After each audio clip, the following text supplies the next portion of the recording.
আসসালামু আলাইকুম। আশা করছি সবাই ভালো আছেন। খালার হাতের খিচুড়ি আমরা বাসার সবাই খেতে খুব পছন্দ করি। খালা প্রথমেই কিছু আলু কেটে হালকা হলুদ আর লবণ দিয়ে ভেজে নিয়েছিল। অন্যদিকে চাল, মুগ ডাল ভেজে এবং মসুরির ডাল একসাথে ধুয়ে পানি ঝরানোর জন্য কিছুক্ষণ রেখে দিয়েছিল। এবার একটি প্যানের মধ্যে তেল গরম করে তাতে কুচনো পেঁয়াজ নরম করে ভেজে নিয়েছিল।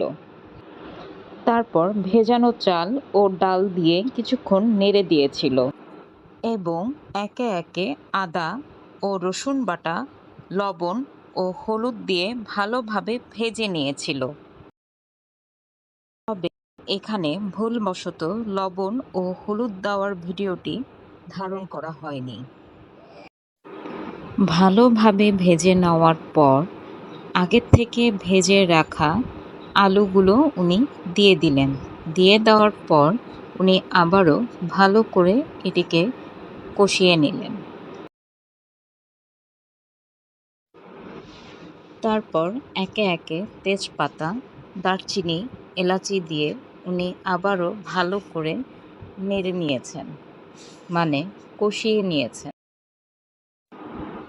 কষিয়ে নেওয়ার পর উনি ওনার পরিমাণ অনুযায়ী নর্মাল পানি দিয়ে আবারও ভালোভাবে নেড়ে দিয়ে ঢেকে দিয়েছিলেন।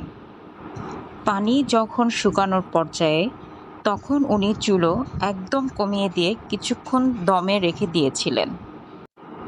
ব্যাস তৈরি হয়ে গেল খালার হাতের ঝরঝরে মজাদার খিচুড়ি।